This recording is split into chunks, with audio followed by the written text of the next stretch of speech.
Okay, you smoke here. See you. Pass it. Yeah, pass. Okay. See you. Bye. Bye. Bye. Bye. Too many people. Like 13 people.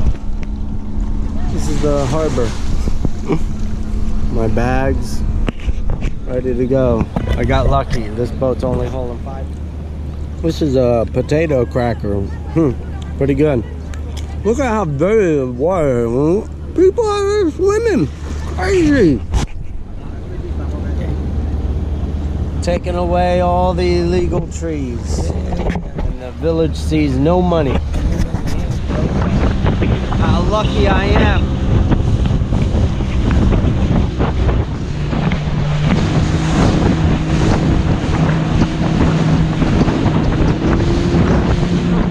This is everyone trying to fix room for everyone to go here.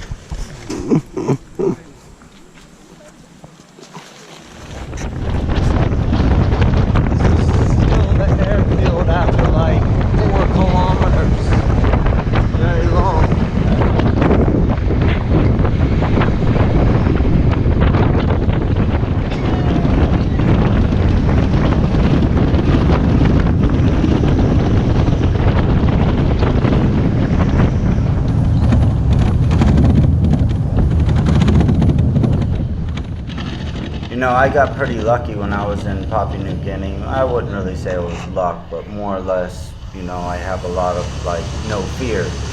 And as far as it being dangerous, I don't think it's dangerous at all. The people were very friendly. A lot of people did not know English. And some of the things, like right here, we're going through flooded river, and we had to wait like 6 hours for the river to go down.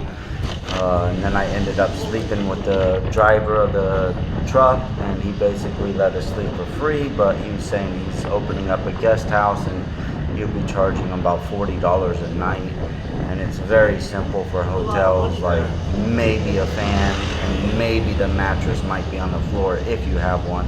Right now we're in the town of Wewak, and lots of going on. There's only like 4 major cities in Papua New Guinea, and Wewak is like number 5, so it's really not even a city, but they're going to make it one. Anyways, you can watch the rest of the show. You're fixing to watch where I'm going to end up meeting a home, and in this house was the guy that was digging for gold, and one of the biggest... Look at the crocodile.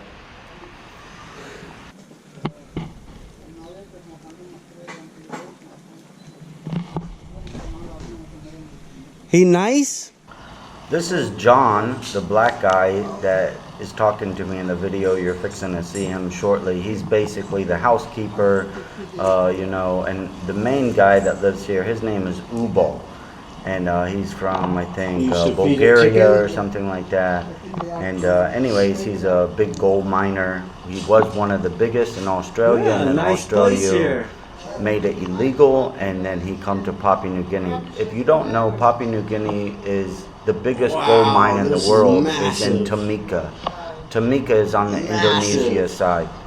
The reason why America got to war is because of Timika. And an American company is now in Timika. So you can imagine why America and NATO and the rest of the people basically just split Papua New Guinea right down the middle. Half Indonesia, half PNG.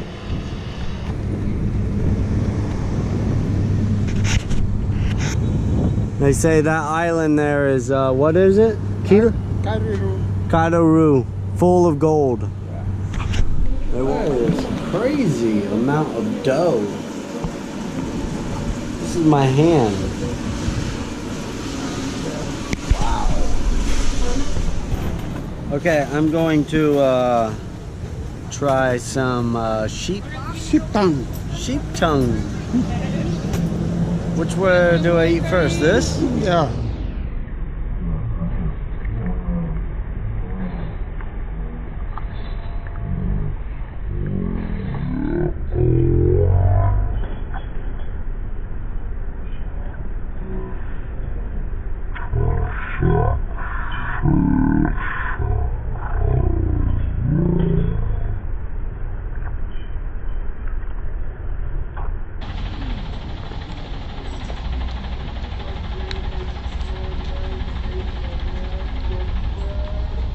muscles. Not good. And it's some banana also. Okay. The meat here is good. Oh, okay. I didn't really end up finish eating that sheep tongue. I gave it to John. John basically followed me around everywhere and showed me around. The markets are pretty cheap.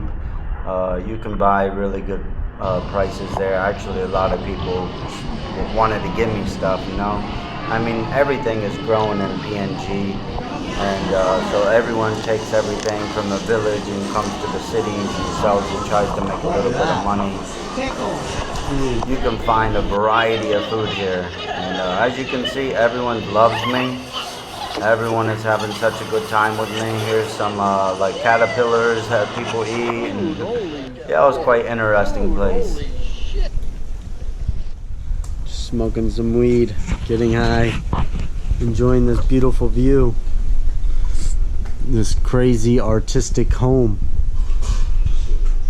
Look at this beautiful trees out here, but look at these beautiful plants here. Like they're just hanging off, acting cool. And you come over here, here's another beautiful one.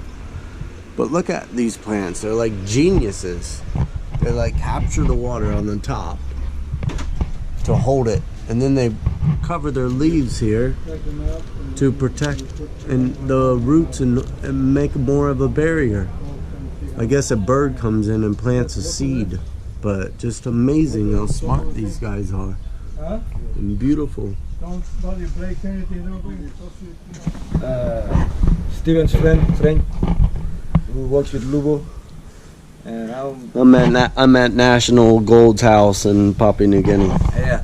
So we are staff of National Gold. I'm Frank. Yeah. I met with Thor. Toa and Steven Ether. Oh, yeah, good guys, really good guys. Ah, okay. Yeah. This guy got me this Bruce Local cigarette. local cigarette, Yeah. straight from the garden, baby. You roll it up and now, yeah, smoking it. With newspaper. Newspaper. These are Traditional ring money. traditional ring money here. They carve these out. These are shells, and they carve them out with vine. Going like, you know, do it with your hands. How do they do it? Yeah, like this. Carve it out by, and it's got a smooth texture. I guess, how much you buy these for? 50 for this one, 50. and 40 for this one. 50 kina, so about, you know, $15-17. But how much does it normally go for in other countries? I don't know. A lot. Yeah. But these people are like monks. They can only do this when they leave their home, and they can't be married, and they leave their home and what? And it from the fire, they cook the food in the Oh, fire. they can only eat from the fire, and they Not cook in the water. They can't cook in water or use any clay pots. They can't have sex. They have to be very traditional, like Buddhist monks or something, you know. And then they can make these. And then they can, after they make these, then they can go have a family, make sex. After they do this, or they? Yeah, after working on that stuff. So they have to master this to have a family. Ah, crazy. Papua New Guinea for you. Traditional items from thousands of years ago. Here's the biggest art carving person in the world. Collector. These two are what? Yeah. They're what? Yeah. This year, 8 of the 3 spirits. The 3 spirits. Yeah. This one is only storyboard. They translate story into pictures.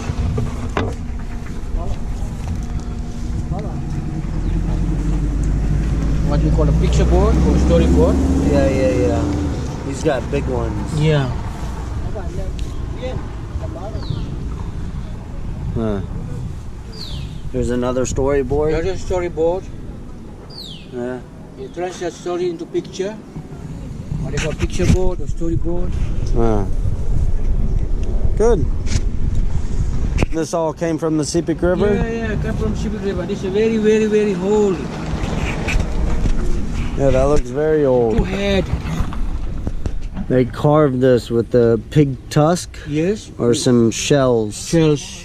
Shells from the ocean. Yeah. Yeah, cool. They're made out of a bird chest. Yeah. Kosovar is chest. Kasawati. Not a human breast. Ubal, the guy that is the owner of this home, well, he's not the owner, he was renting the home, but he just bought a whole shitload of all This this man stuff. just bought all this. Dude, it's crazy. His whole entire house was full of all this stuff. Some of the pieces he had could go to over 200,000 US dollars. Amazing.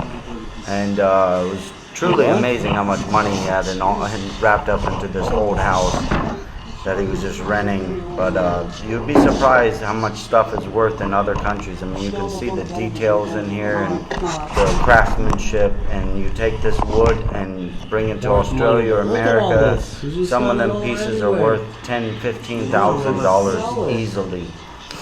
But this is how people make money, because no one wants to go to PNG. It's very hard to survive there.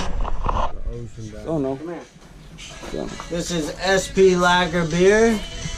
This is some drug, as they say. It's marijuana. And yeah, smoking, drinking with some Papua New Guinea guys here.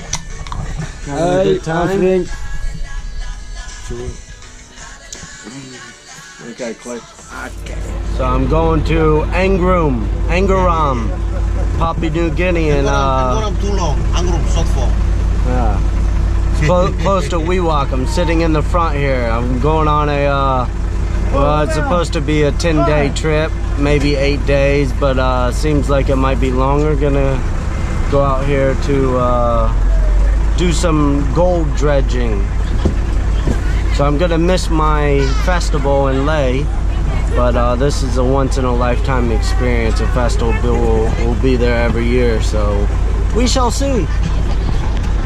Very interesting. Yeah, it's gonna be very, very interesting. I can't wait. A trip of a lifetime. This is the markets, and this is downtown Wewak. They don't do no plastic here. They don't sell no plastic. Good for them.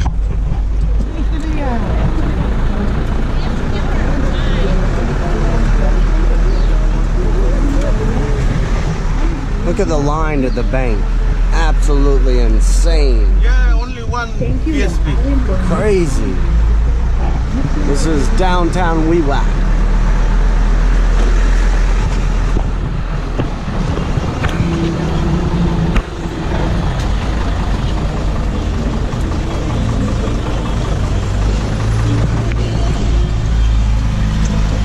Pretty much everything. Ridiculously out of price. Craziness. It's the most expensive country in the world I've ever been to. More expensive than Japan. And I thought Japan was expensive. I can't even stay in the hotels. Luckily I got people here, but man, it's like $60, $70 for a hotel with a fan and not even a bed. So let me explain to you the reason why PNG is expensive about hotels and stuff. For one thing, it's a village country, like tribal people, so they're not have the Western materials as other countries do. But the main reason why is because when the missionaries come to countries like they did here in PNG, they have ruined everything. Sorry to mention it, sorry if you're religious, I don't care, because I see firsthand what they do. And then when they borrow all the money from everyone, from the churches, through the tithes, they basically come to these countries, and when people start seeing all this kind of money, they realize about the greed for it. And all these hotels and everything start jacking the prices up. They start at $10 or maybe even start for free. And then they see that these people have cameras, money, opportunity, so they start making money and start at $10, then it goes to $20, $40, $50, $80, $100, keeps going up and up and up because the missionaries keep getting all the free money. So they just keep paying this outrageous price. And these is how countries have adapted through the missionary programs. And here you can see all the pictures, and I'm gonna eventually show you more and more films, and I will teach you more about PNG. So stay tuned.